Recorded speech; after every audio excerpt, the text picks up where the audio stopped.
We're going to call to order the Policy Review Committee meeting.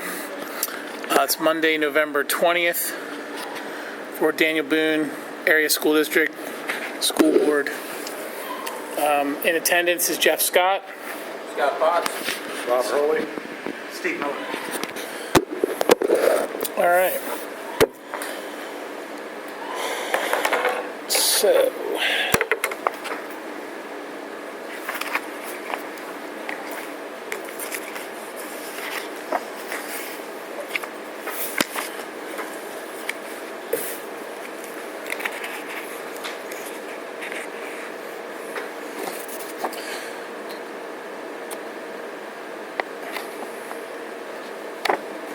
So, this is the one that I believe Mrs. Bites wanted us to review further, and this is about the fundraising.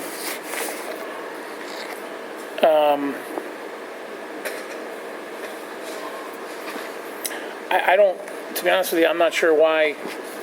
This is really just this is a pretty simple policy, just to say we're allowed to do it, but kids aren't required to do it for the most part.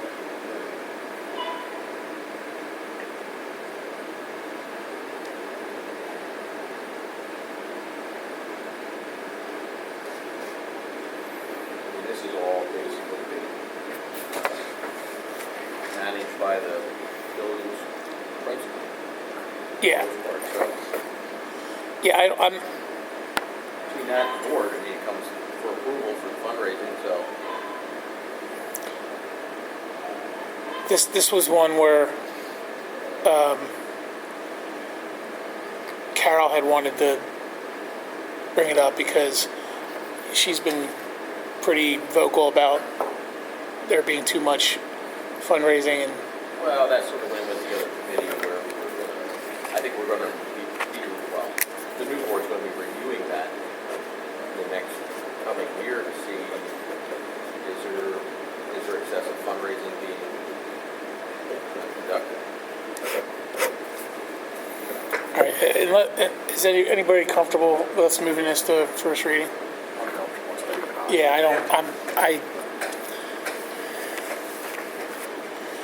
I'm not sure what the hang up was, to be honest And with you you. haven't had any feedback, Mr. Hurley, from any, especially the high school fundraising? I have not received any parental feedback in terms of I think we kind of did that about a year and a half ago where there was just I think the too much discussion sort of fundraising. just calmed that down. Calmed it down. And I think we did talk to the sports and the music, so.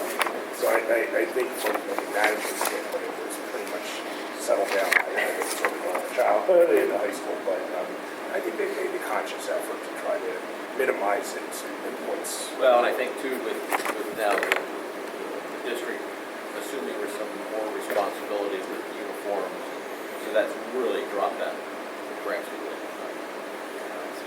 I think you're right. Some of the big trips, like the cheerleading trip, they're not going to Florida to see something. So the big trips, I think they're a lot of fun. I know they were talking about the softball team going to Florida in the spring, and I think they're not going to move forward there because of fundraising. Parents don't want to. All sounds good, so everyone has to step up and bring a plate, right? So, policy 915. This is our own policy. This is not a PASBA influenced policy.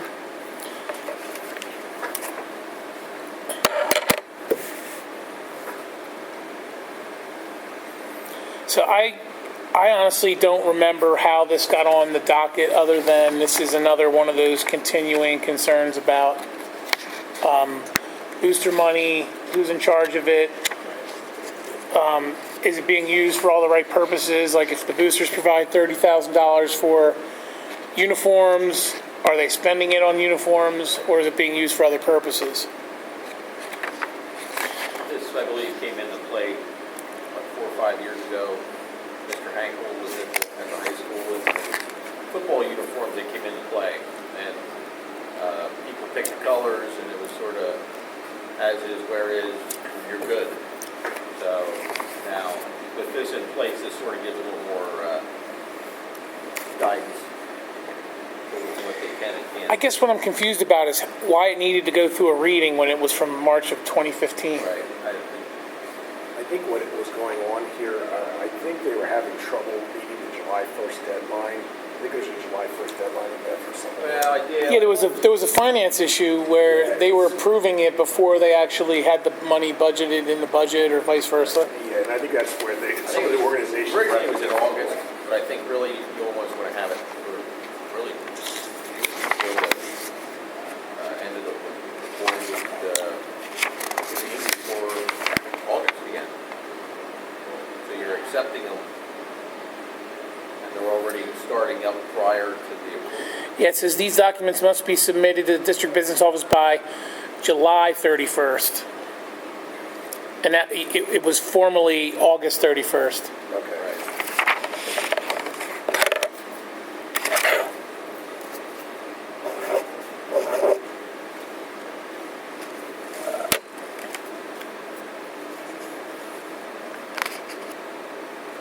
So then coming in the first week of August, first board meeting, this should all be in place Right. for approval for the new year.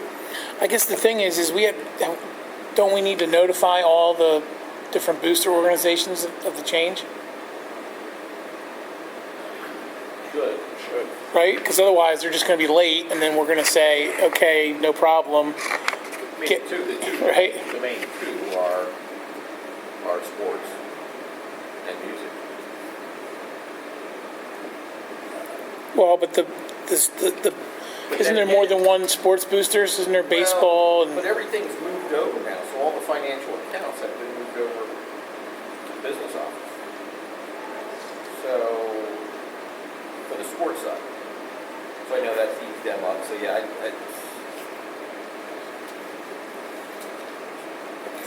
I mean, this is gonna be, I guess, just put the word out there. I don't really see a problem, because most of them will have it. If it's a problem, we can revisit it next year. I think with Kathleen coming on, and Yeah. let's see where we are at the end of this year. We'll make And sure if the you work notice with gets out to Laurel, all boosters and In everyone. depth, bring all that. I think it's more of an issue of them just getting used to the change and that type of thing more than I anything think else. it's really more monetary, make sure everybody is. that was definitely what it was, but I'm not sure how it came to be other than Lauren brought it up and said that there was an issue because they were always a month after they were supposed to have the And I numbers. think the concerns are more on the sports side than the other side, so that seems to be all. I'm just going to confirm with Lauren that the July deadline is the white one. That's the only change made to this document. Right. Which that's why I was concerned. Like, why I didn't understand if Lauren said that was the right change. Then I thought we would have been good to move it to the second reading. Where is the change? I see August 31st is not done. Yeah, it's physically made on this, so it needs to be made. Okay.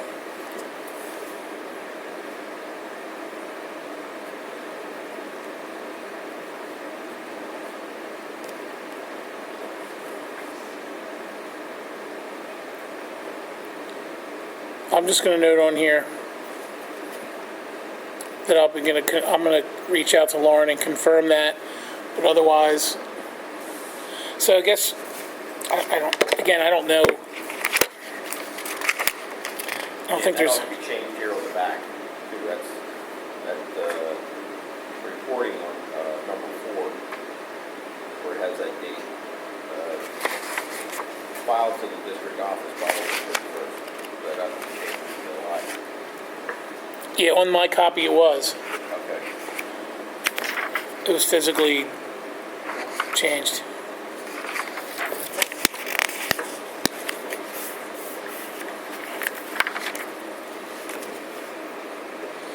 All right, so I'm gonna.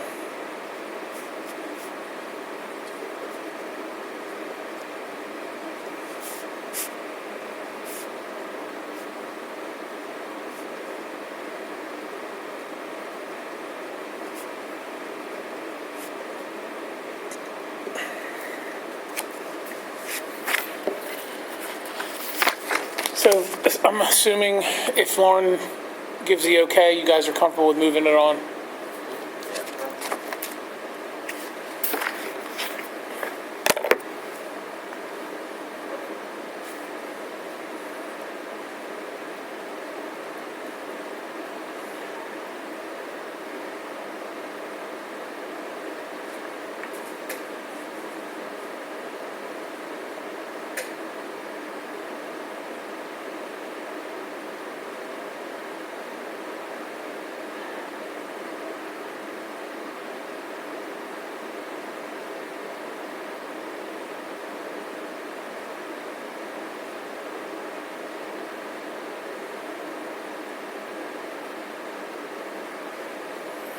All right. So I shot him an email.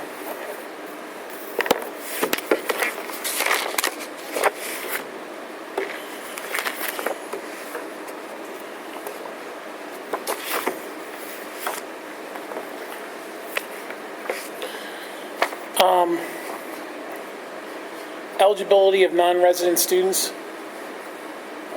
Policy 202, if you go down to, in that policy where it says former residents, I'm suggesting that we eliminate the phrase, and I'll explain my reasoning here in a moment.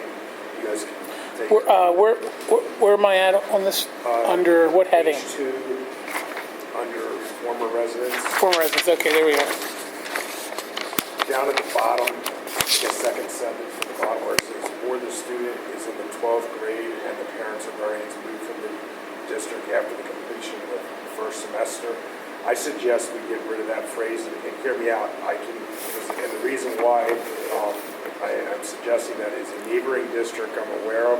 It cost them, there was a child that cost them approximately $100,000 in a neighboring district because they had a similar phrase in their policy.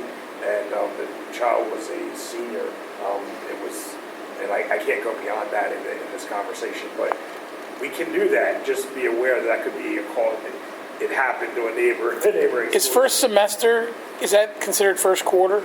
And that depends on how you interpret Well, that. that's There are the other districts, they interpret it first quarter, and there are districts that interpret that. Well, how do we call them? We call them marking periods? I call them marking periods. If you're to ask me, I call them marking periods. Well, so I call it semester you want to halfway. make it midway, you want to make it at least half the I year. would keep it 60 days like it is with every other student in the district. So 60 days prior to the end of the school year and stop Okay. there. Even if there is, I think that's reasonable. I get it. I know why that clause is there, but on the other hand, I mean, a board can always, keep in mind, if a parent appeals to the board can always override policy. So if someone has a really unique circumstance and they want to appeal to the board of directors, they can. But as a general guideline, I think, given what happened to a neighboring school district, You're leaving this open-ended where versus we remove this. I think if we remove that, we say 60 days for everyone, regardless of the grade, and then obviously a parent with any policy can appeal to the board of directors and ask for a waiver of that policy. Yeah, you got someone with that IEP that, So, but that was a costly phrase they quickly eliminating in our neighboring school district. Now, usually does that happen? No, it's not. It usually doesn't cost a district a dime. So do we want to, so are you guys good with just removing that? All right with that. I'm fine. I mean, I guess part of me is like, what if their first year was in the district and they were a senior? Like, why would we, It's also a fair question. right, Yeah. like, well, in normal circumstances, you would all right. Even if it's their first year, it's most of the schools, 60 days. Yeah, it reinforces there, but that's a different building, I think, when the kids are that close to the end. Because education makes sense then.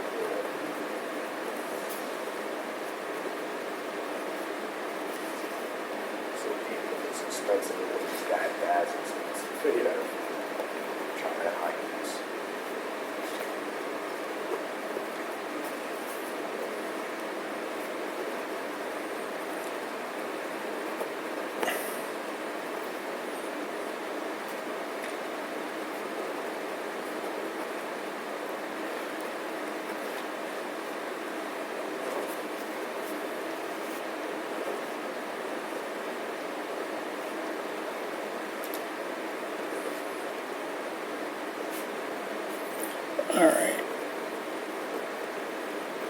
So remove that verbiage and then we move it to first reading.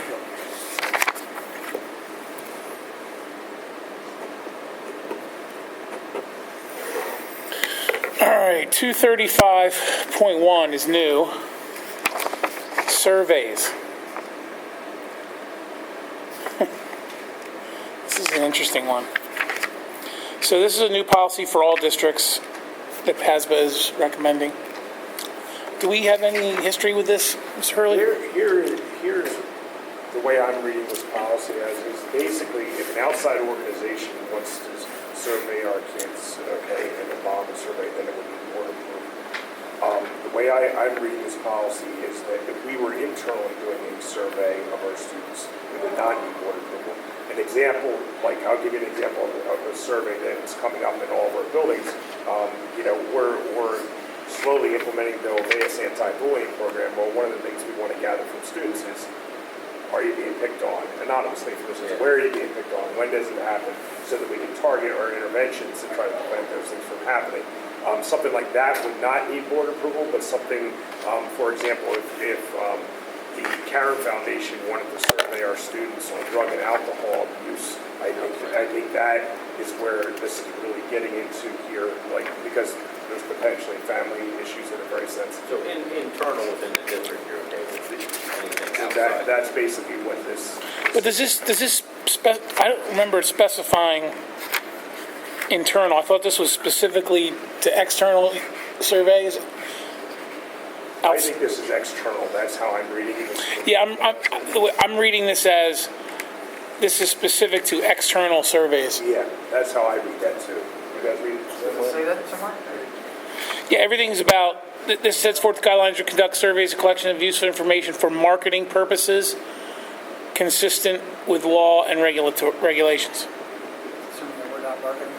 So the authority is, surveys conducted by outside agencies, organizations, and individuals shall be approved by the board based on the superintendent's recommendation prior to administration to students.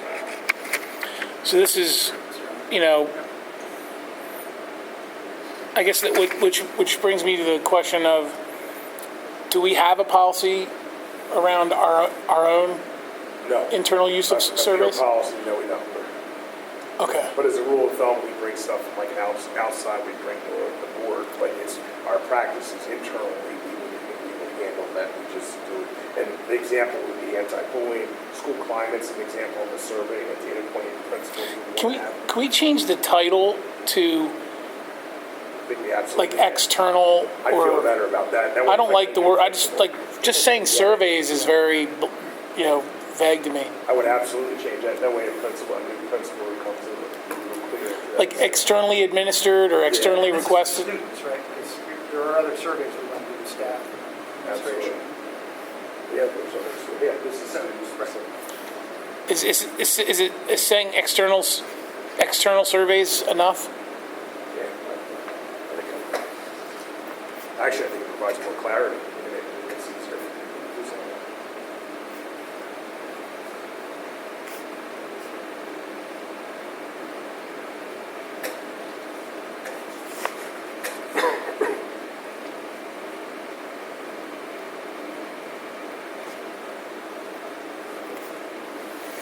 Any other changes? Like I said, it's pretty straightforward. It's basically, if anyone other than us wants to do a survey, we need board approval, which is pretty That's blanket. based on, there's a law that's out there that deals with like privacy information in regards to like 13 and below. It's like, it helps us comply with that law along with some other things. For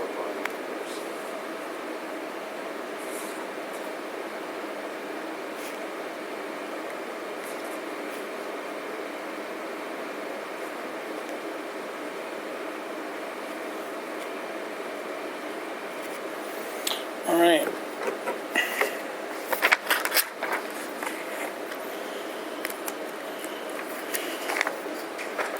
So this is another one, student assistance program. Okay, what this is, we have, if you guys, I can give you a synopsis. We have, at our secondary and elementary levels now, we have a student assistance program. And what that does is, These it's a way in which we identify barriers to learning for students. Let me give you an example. Drug and alcohol abuse of students, we train our teachers and we train counselors and others to identify signs of those things among students. If students can report students, teachers can report students for an assessment. We also, it deals with mental health issues in regards to those things. So the student assistance program is mandated by the state at the secondary level. We have it at the elementary level. It's pretty robust. We started it about 2.5 years ago also. And again, it's just dealing with barriers to identifying kids who need additional services. We work with parents if a student's identified. We collect data first, obviously, and then if we connect parents with outside agencies if the child needs help. It's a pretty good program overall. So this is essentially the district identifying issues or needs that are outside of the normal curriculum and education process. Yeah, the things that are potentially either are or potentially Like a kid's wearing the same clothes every single day to school, potentially, or that right? might be Or children. just, Yeah, but I'm just saying, like, but that program, it's covered under, could be a mental health issue. or a kid can't stay awake ever in class, or is, Perfect example. you know, Yeah, could be a mental health issue. Right. And so we explore that and gather data and things and try to figure that out. What's going on? and is the program like is it an actual program that's executed, or is it more just like a sort of known process that, like, is there a defined process that teachers and administrators have to follow? Absolutely. And Okay. we have, and I won't go into like a 30-minute dissertation. Yeah, but yeah. Basically, a student can be identified either through the peers, they can self-identify, or teachers can identify, or a parent, like someone knows someone else's kid, and they can give us, and then once that person's identified, we try to collect data. We reach out to the parents, obviously, try to collect data to see if there's any validity to what's going on. If there is, sometimes we bring in a caring person if it's drug and alcohol to do an assessment with the permission of the parents, of course. We try to work hand in hand with the parents in regards to these issues. To try to determine if there's a need. Like, is there a record of what falls under the SAP program? It's dealing with basically, and I'll use the word barriers to learning, which really the majority of our cases are drug and alcohol related, mental health related issues. Those are really what the focus, you see a lot of the focus of the program itself. Okay. This policy is just the right to establish the program. Yeah, the right, just basically supporting we have these types of programs. We're actually a little ahead of most districts. We have an ESAP program in our elementary schools also, which is good for kids because we catch these issues early. It's easier to deal with them early on, and they don't fall behind in school. And we have a policy that authorizes ESAP? We have a policy. I'm not so sure that there's a policy in place. It's a program that's in place. So the state law that supports it on these programs. We didn't invent ESAP. We good as is? Electronic devices. I wondered when this would. Fun one. So this is the PASBA recommendation, new to all districts. So I'm pretty sure we don't follow this Okay. as it's written. Let's take a look at this. If you go down to page 3, number 3, and it says, other reasons determined appropriate by the building principal. So that's pretty broad when you say that. Yeah, that's like the policy says you can't use it in any building, and then except the principal, unless the principal says it's okay. I mean, so Like that tells me like we don't really have a policy. We just building have by building, it's by the right. handbooks. So how's that a policy? That's the part I like. Policy to me is something that it covers everybody, right? I'm just saying like Oh, that's a fair question.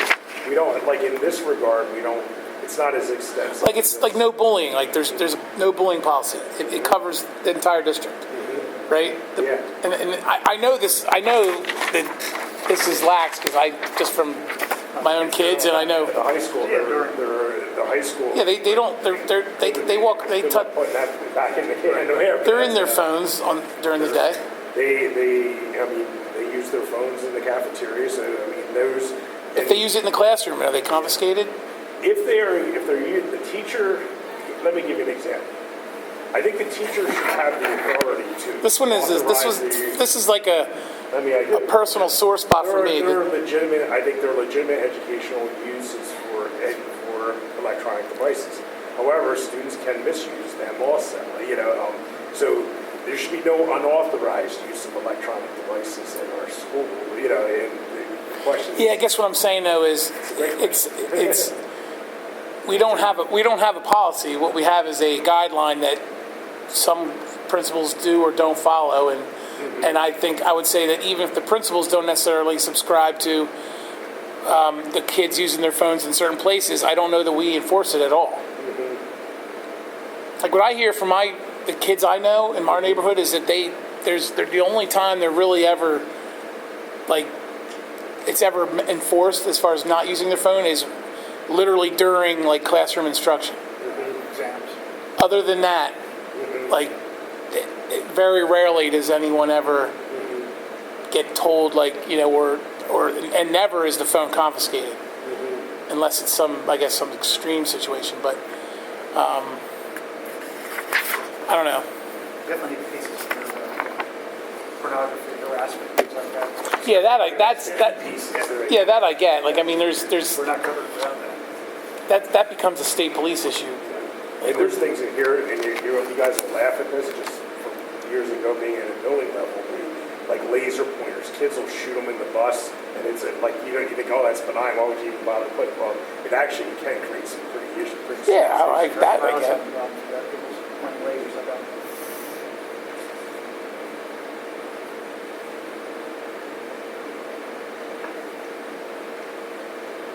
I mean, this basically says that they can't use electronic devices when they're on school property. Under authority.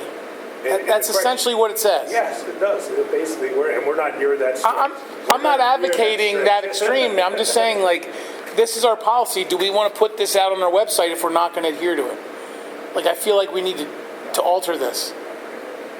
Should we say other reasons as determined by the principal or their surrogate, or principal or designee? I just feel like because it's such a growing thing and the kids are getting younger and younger that have them, my son's in 5th grade, and 75% of the kids in his class have a cell phone, a smartphone.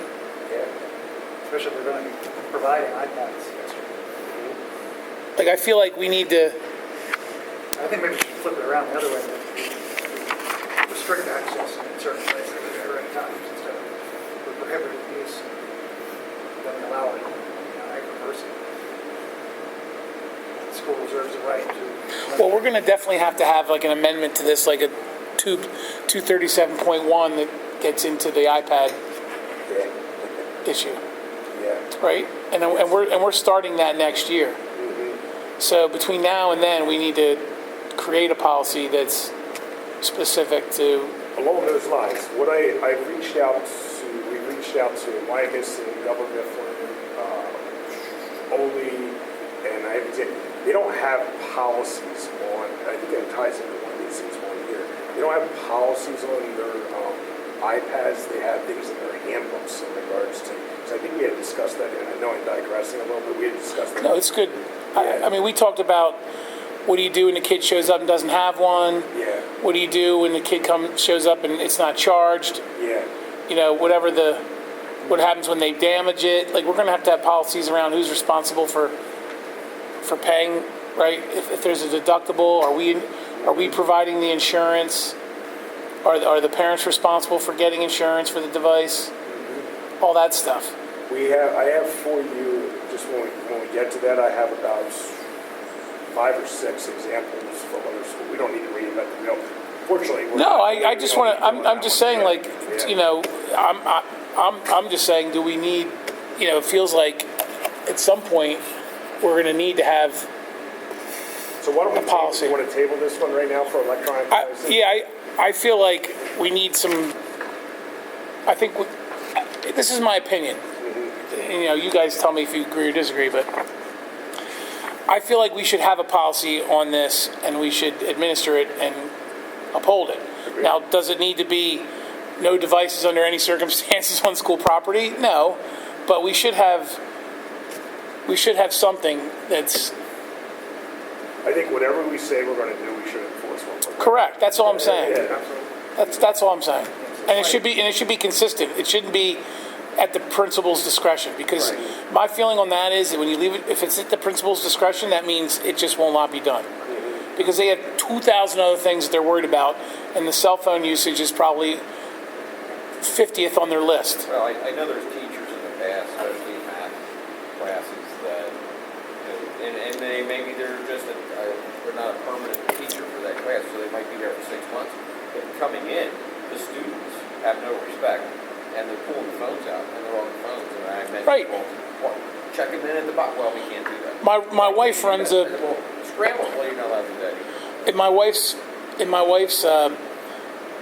her school, she runs a extracurricular program for kids, and she made them sign an agreement that when they do any event, she has a lockbox, and all the phones go in the lockbox until they're done.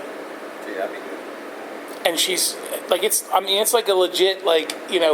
I'd have a box at every classroom, especially at the high school. Check them. Unless they want to use them in teaching, but if you have laptops, you don't need a phone. I thought the policy at the middle school, at least the practice, was that they stayed in the locker. Basically out of sight. At the middle school, it's out of sight. They have them in the middle It's out of school. sight, as long as they don't see it in school. Because I've just for like my son was basically basically complaining because he doesn't have one and all his friends have them. And I'm like, well, that's their parents' choice. You're not taking a cell phone to school. Like, that's not happening. And I know there's kids in our neighborhood, in the middle school, they all have them, and they say that there's really no, other than, which would be the equivalent of passing notes in class when you were in school, right? Like, Right.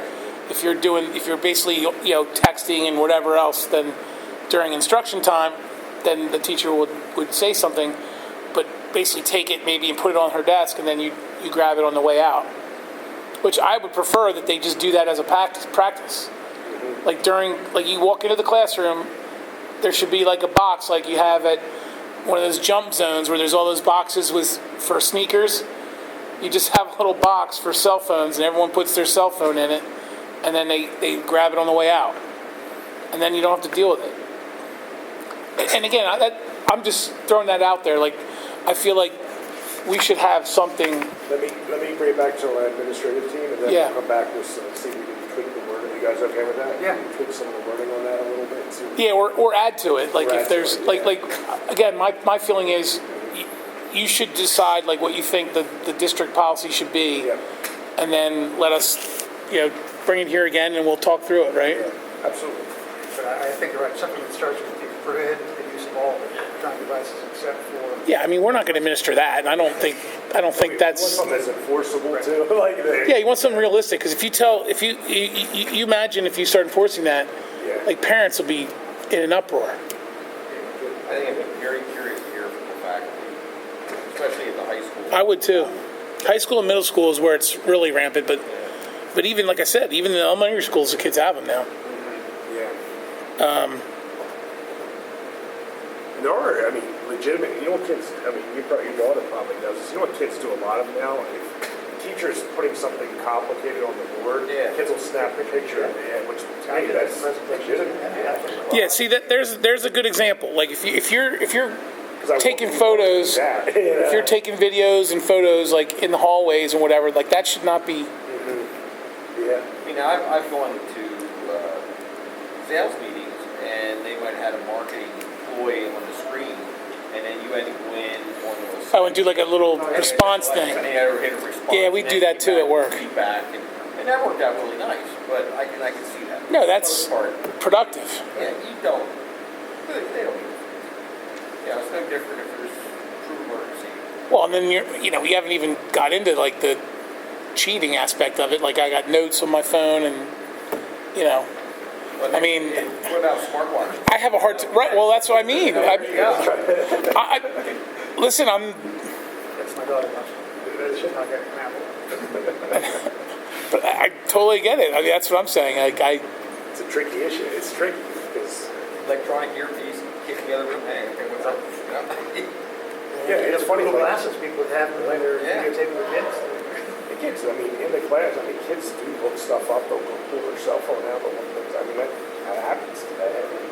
So those are things too. So we're looking for enforceable policy, something that's district-wide, right?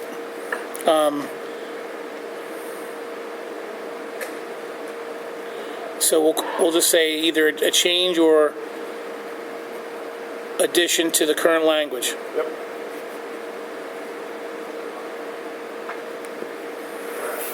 All right.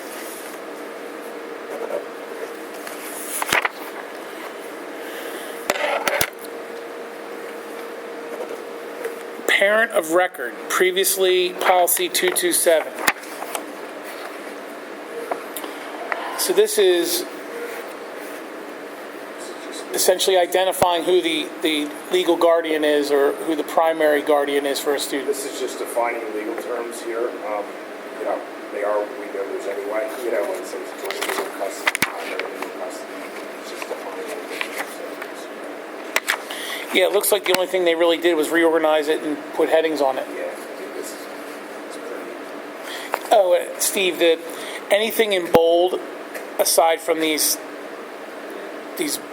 underlined headings, anything in the content when you're looking at these online, anything in the content that's bold is a change.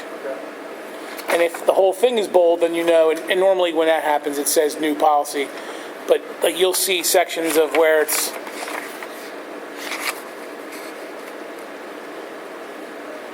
and then if you get one like this,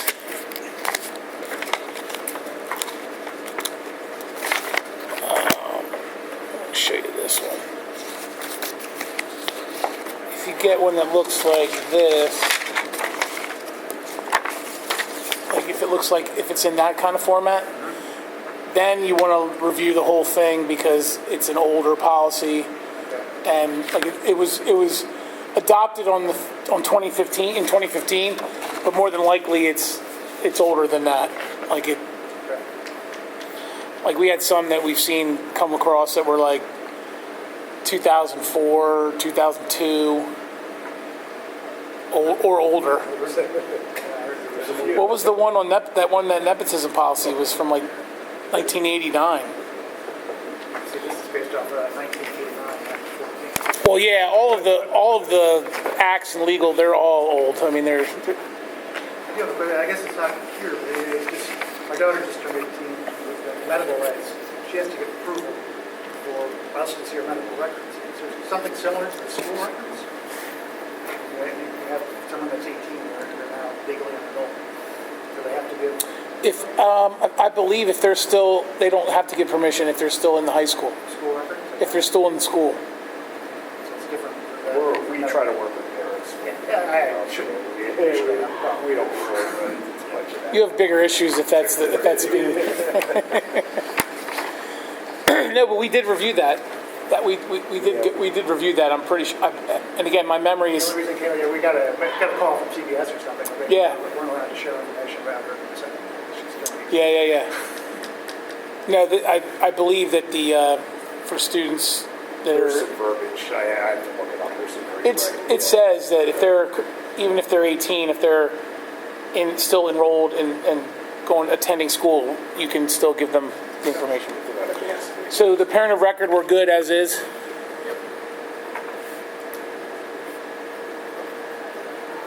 You know what's funny is I used to live up outside of Reading, so I have a hard time not capitalizing the R in reading because I was so used to writing Reading all the time. I do it. I every one of these I'm like first reading and it always says capital R.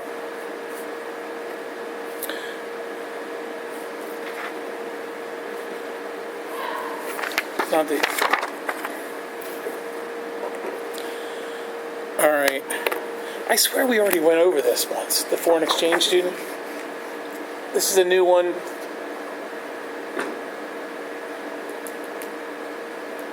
This basically just says that we are open to. Yeah, I mean, historically, like, foreign exchange students, like, we've always put a cap at the high school at 4. I mean, the value education of that is cultural awareness. It brings Oh, yeah. kids. So there is some value to that. The thing that Do we send any of our kids anywhere? some of our kids choose to go and partner with outside these same agencies that come to us with kids that are partnering with these families are the same groups of people that some of our kids, and that's also part of the reason why you kind of reciprocate a little bit is because Yeah. they're also doing it on the other end. We have kids who benefit from that also. Yeah, we had, when I was in school, we had, Yeah. in my class, we had 2 kids that, Yeah. Historically, we've always done we've looked at it as, I mean, 4 was the rule of thumb. We never usually get 4 at the high school, but that was usually the cap on that type of thing. That's kind of the practice that's been in place. This is a new policy. We have an AG, an administrative guideline on this. The different types of visas they talk about, my understanding, and I'm not a lawyer obviously, but my understanding of the different types of visas, one of the visas that they talk about there is really, there's like if the family's making money on the kid being there in their home, like they're collecting a $400 a month stipend, like that would be, they'd have the one, that's why the one requires them to pay tuition, and the other one does not. The other one it's more of a cultural exchange, which is, they might get a tax write-off, but they're not doing, clearly, the family isn't hosting, trying to make any kind of money or anything. That's my understanding. There are other differences between those. so the but- J1 and the F1 is the distinction? Yeah, they talk about F1s and J1s in the policy there. And it says F1's on secondary schools. Is that high school, middle school? How do we define secondary schools? Middle school and above, is secondary. It's a kid at 5 years old. Are we comfortable with middle school and above? I'll tell you, they'd have to get it only if the kid was fluent in a language. I mean, like they have to be fluent in English. I mean, so So if they're not fluent, we wouldn't accept them. no, we probably would not. If they're not fluent So do we enough, want to, I'd want them to be able to benefit significantly from our education. right? Just be there. Well, I would think it'd be quite a struggle if they couldn't speak the language at And all. the agencies are pretty good about that in terms, because they look really bad, because again, it's kind of reciprocal in that regard. But I guess what I'm saying is, do we want to call it out that they must be in high school, where they must be fluent, or are you comfortable with they're always fluent because the agency makes sure that they are? I'm comfortable with that, but if you want to say high school. I'm just asking. I don't know if it's I can't remember a middle school kid ever being in a situation. The only thing I could see is if a kid speaks English, French, and Arabic because they're from North Africa. They're coming. That would be like the kind of exception thing because that's their home language and they speak both. That would be the only. But I'd never had a request for a middle level student being. Never. Yeah, I mean, it says it states the board can limit the number, but it really doesn't. I say, if we get a foreign exchange student who's capable academically and they're ready, I'm not opposed to a middle level. It's highly unlikely, that's all. Yeah. I mean, there are exceptions to everything. Well, what's interesting is that you go to the Hill School, they have 100 kids from another country in middle school. Yeah. Like, you know what I mean? Do you read this proposed policy as the board shall approve all? Because historically, I don't think the board's approved foreign exchange students, any foreign exchange. Well, it says the board shall admit. Okay. It doesn't say we shall approve. Yeah. I think the only thing we really have to do is, it says we reserve the right to limit, which That's fair. means that, if you come to us and say there's 15 foreign exchange students, we might say yay, Yeah. right? But it sounds like that's never an issue. Again, I'm not a big proponent of over-engineering these things if it's not going to come up. Appreciate that. I just want to know, your feelings on the high school versus, but if you're saying it doesn't seem like you get many of them, and if they would, they probably would be pretty advanced, or Yeah. they wouldn't even attempt it. All right, you guys good as is?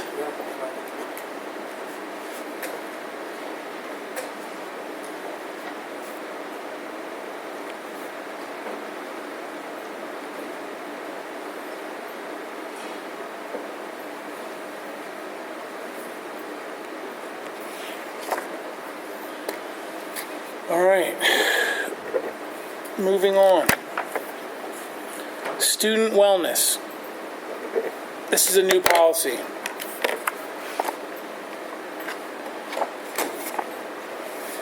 I feel like this is another one I feel like like this ties into another policy we've already reviewed.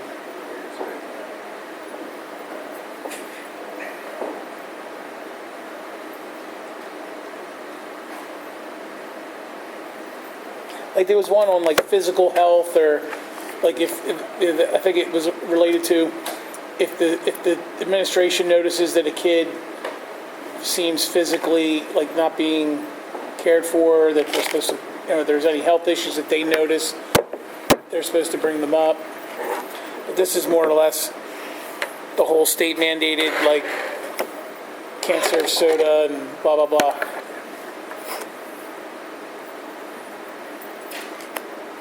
The free and reduced lunch.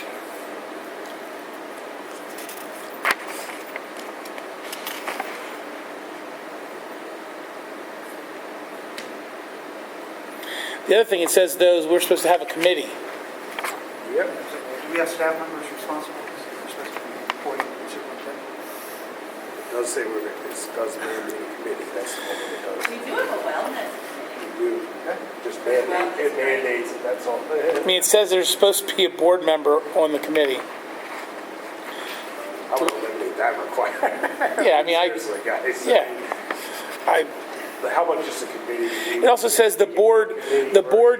says the board shall appoint a wellness committee comprised of, under wellness. How about we have a committee that, in the district, that way you guys don't, unless you really want to. All right, so we're going to remove school board member. We can continue just for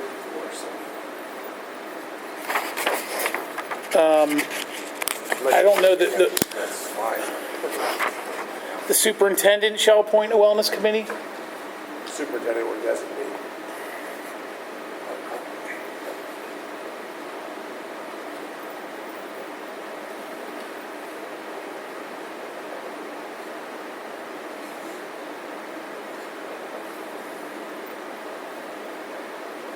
Can I ask you guys your honest opinion? Look at the bottom, it's where it says safe routes to school. District shall assess and use that routes to walking. Yeah, What page are you on? At the bottom, it says the district shall assess under safe routes to school. Oh, under Read those safe. statements. See what that sounds like.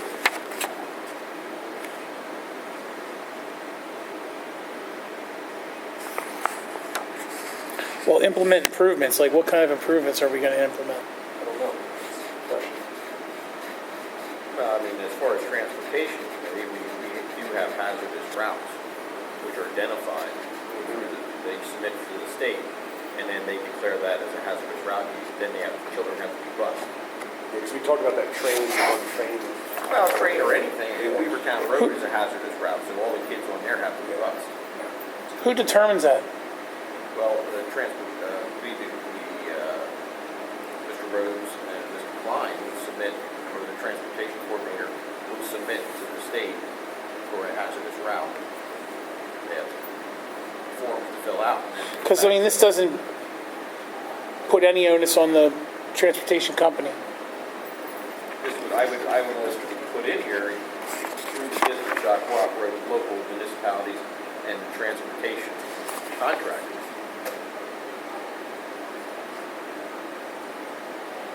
For any concerns. And this suggests that we have to involve all of these folks. Like, it seems like it's more of an and/or.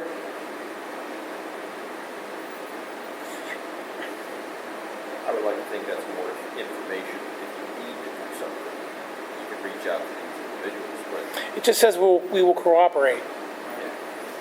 But I would put in there as far as the transportation Yeah. contractor. Which Is something else in there? anything can be, anything within sidewalks, which is in our district. It's just, yeah, it's just, like, very broadly, depending on how you interpret it.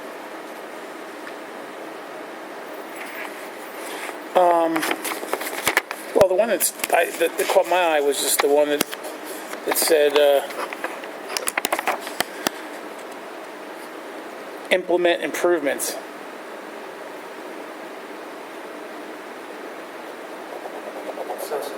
policy.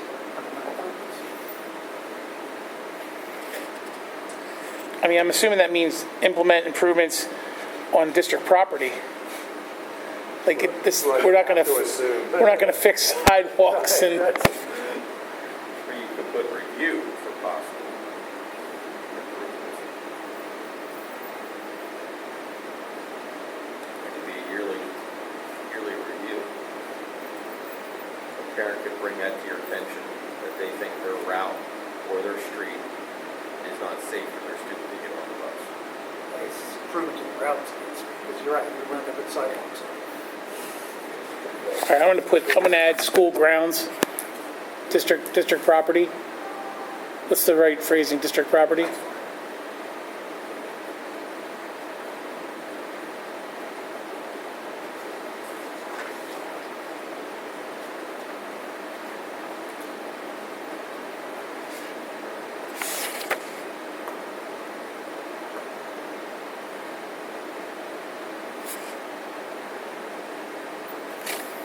All right.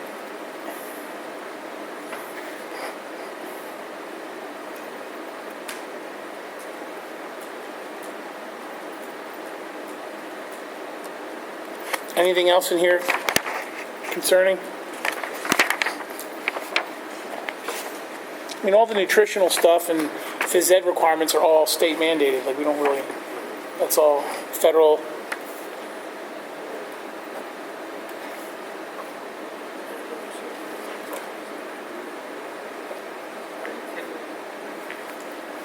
Oh, yeah, he's not coming. Congratulations. Hey, I have to be the president today, so join the club.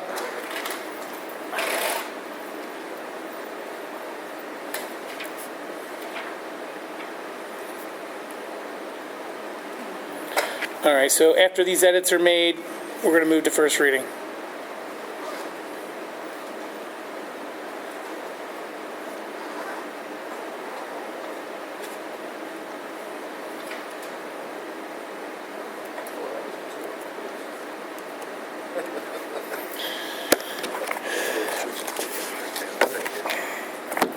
All right. Student recruitment. Also a new policy. Basketball team. What's that? Ready for a basketball team?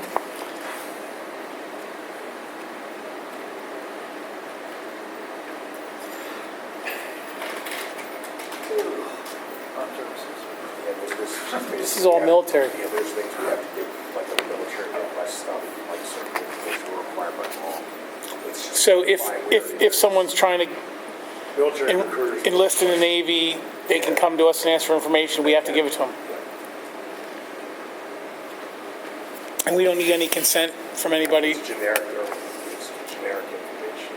It's semi-generic. All right, so this one is, It's just required by law. It is regardless of whether it's a policy. I mean, again, with student recruitment, shouldn't we call that,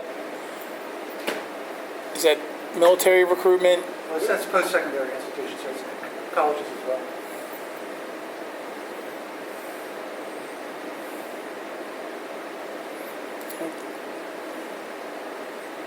I always feel like these titles are really vague.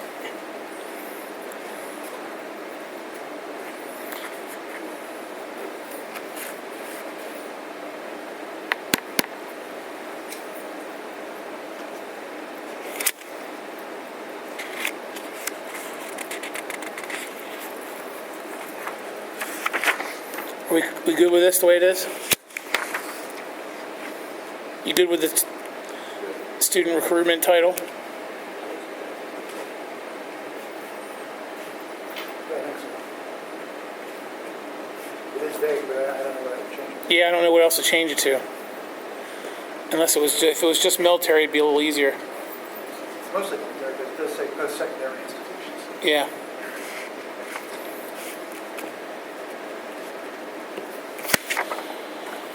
All right.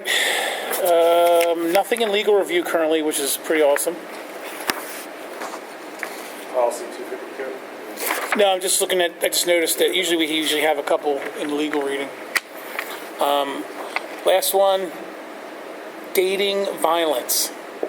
which I recommend legal review for. So, I'll send this off to you, if you're okay with that.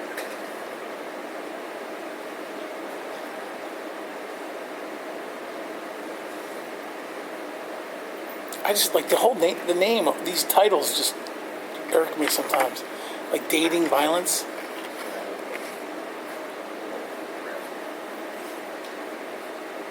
Have we had issues at the school? Or schools? This is like stalking and like Yeah, harassment, right? Sure we have. We have every type of issue in our schools at some point in time or another. So, because the laws change and evolved on these things, I think this would be one that would be prudent. And because there's also potential, there's a nexus between home and school on this particular issue, which causes me to make sure that we have a lawyer reviews for clarity in regards to what that line should be and what is legal recommendation. So that's why I think we should probably just take a look at that, in my opinion, All right. if you're okay with that.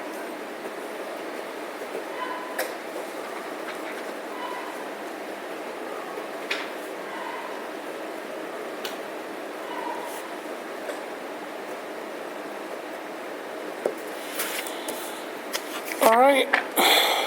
Well, we've successfully navigated our agenda this evening. That's a good. I'd like to congratulate all of you. Thank you for your service. This meeting is adjourned.